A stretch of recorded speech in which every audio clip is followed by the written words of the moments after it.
Everybody, and welcome back to your Lunch Break Live. My name's Ivana. If you are new here, if you're not, thank you for coming back. It is Friday. It has been a very newsy week, had a lot of more heavy stories this week, more breaking news stories this week. So I thought on a Friday after a long week, it would be a fun time to have our own entertainment reporter, Matt Wake, come here and give us a little bit of an outlook about live music. Yes, I said it. We're talking about live music and concerts again. It's been a year. It feels like longer than a year without these type of events. But we know yesterday the CDC released new guidelines on masks and ditching masks if you've been fully vaccinated. So again, thought it'd be a great idea to have Matt on here to tell us what we can expect in Alabama this year when it comes to live music.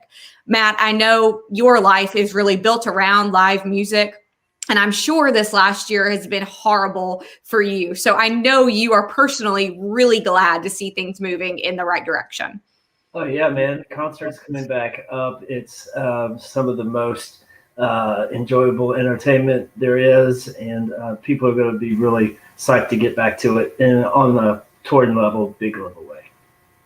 Now, I know you got some information about different shows coming to Alabama, but let's start out with something first, and that is kind of nationally live music coming back and these big bands, these big shows starting back. What is the kind of first divvy into big concerts this year?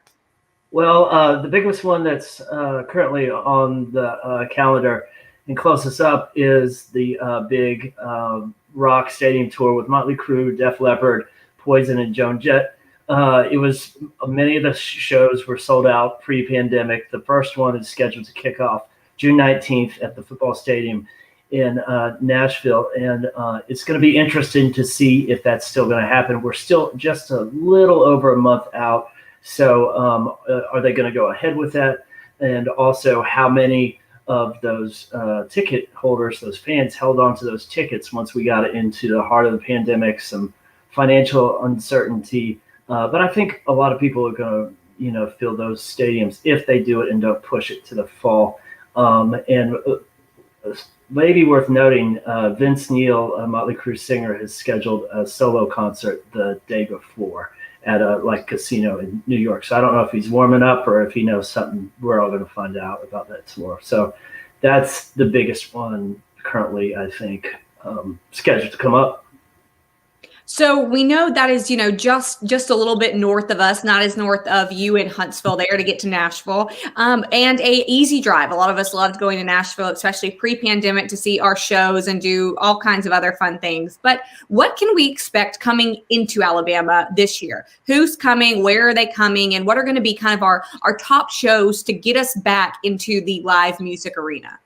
Yeah. So first off, I'd like to kind of send people to my colleague, Mary Colurso, who covers music in Birmingham for us at AL.com, does an awesome job with it. She did a killer kind of roundup of 50 concerts to see in Birmingham this year so far, and I would like to send people to that. But some big ones on that, one of the big ones first is the country, kind of contemporary country star Eric Church coming to the BJC Arena. And then, this summer, you've got things like the Black Crowes getting back together, the Brothers. They're going to be at Oak Mountain in June. You've got Chris Stapleton a little further down the line in September at Oak Mountain. Down in Mobile, Lawrence Specker, who does a really good job for us telling people about notable concerts down there. People will want to check out blues legend Buddy Guy, I believe, is set to come back to the singer, but let me double check that. But Isabel's going to be down there. Tuscaloosa, I believe, and Ben Flanagan covers Tuscaloosa music for us. ZZ Top is scheduled to come to the amphitheater. I guess they recently announced here in Huntsville. They've got this new outdoor stage that they kind of that the arena here has added and booking a lot of shows, and the Jam Band Fans and Tedeschi Trucks Band is coming there soon. So that's just kind of a cruise through that. So But I would encourage people to follow Mary, Lawrence, and Ben for Tuscaloosa stuff, and I hold down the Huntsville, North Alabama stuff. But that's kind of a really quick overview. And what you'll see is now with the CDC stuff, and as people, you'll see a lot more tour dates dropping, a lot more tours announced. And the question will be, consumers only have so much bandwidth in their wallet. So how are they going to, I would think the pricing might be kind of competitive on a lot of these mid-level tours. I would think you'd see some interesting packaging of like a couple of acts, really good support acts. And I think that, it also, when are the biggest of the big artists going to start dropping dates? I've been told probably you'll see those announced for fourth quarter. Let some of the smaller, some of the kinks worked out, and also big wheels. It takes they grind slowly more to plot out. But when are people like I don't know, like Guns N' Roses, Ariana Grande, the boy band BTS, even I don't know if I said Taylor Swift, Bon Jovi, Metallica, AC/DC. When are these biggest of the big touring draws? When are they gonna? Because that's a whole level of income, a whole level of mechanics, but also a little bit more risk too, because more people. But so those are some things to keep your eye on. Hopefully we'll get some of those biggest tours in Alabama. I bet we get some of them. Well, I know that if you are like me, I don't know if you are, Matt, and you are a Taylor Swift fan. My husband is so tired of listening to the new Taylor Swift albums that came out through the pandemic that he is like, please God, let her come. I will pay to get you out of here to listen to them somewhere not around me. So there are probably other people that are in my boat as well. But I'm seeing a comment here from one of my top fans, Dana, and Dana says that he's heard that Black Crows has been postponed to September. Don't know if that's true, but Matt, aside from that, can we kind of expect some of these shows to get postponed? As I know the virus is still uncertain in a lot of places, especially there are breakthrough cases that can happen. Even if artists and their companies are vaccinated, there could still be cases break through. Are we going to have to expect a little bit more flexibility when we're planning our calendars for these type of shows? That's an awesome point, Ivana, and that's highly likely. And also, and when you're planning that stuff, that means, if you're traveling from out of town to get a concert, Airbnb or a hotel, schedule those days off from work. Yeah, that's great advice. And I think it's highly likely you'll see a lot of that. Again. And I think a lot of it will be towards of a certain level, waiting to see some kinks ironed out, or just figuring out the best way to do things on a larger scale. But yeah, that's highly likely, and I wouldn't be surprised if your commenter is correct on the Crows thing. But I checked yesterday, and they were still scheduled. So we will see on that one. I feel like I have seen the Black Crows before. Maybe I haven't. I don't know. But either way, I'm sure they'll be great. Deb is looking forward to Foreigner in November at the BJCC. And I also have Rachel talking about Matchbox 20 coming to Oak Mountain in August. So it seems like everybody's got a show on their mind that they're ready for. So Matt, I got to ask you, where's going to be your first live music show post-pandemic? You know what? I've seen a couple of things here. Well, the BBC, like I mentioned, they did a smart move because, we're getting an amphitheater here in Huntsville in spring of 22. So right now, these tours that wanted to get out, a little before this, when things were open up a little bit, they didn't really have a place to play at a certain point level because a lot of artists weren't comfortable playing indoors. Some have done some socially distanced, reduced cap shows inside here, like Travis Tritt, I think some other country cats. But like the outdoor stage the BBC added, it's basically like one stage from like a your typical city festival outdoor thing. It's just one stage.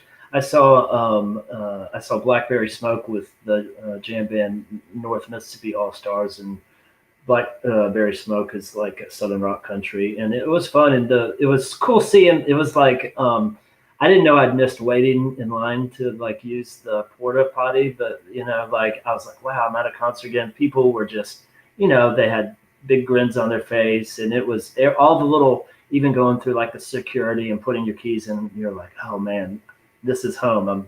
It's good to be back. But yeah, and the joy of those musicians have played probably thousands of shows, and they were big smiles. And I think you'll see a lot of a joy from you do anything long enough, even something really cool like bringing big good music to people around the world.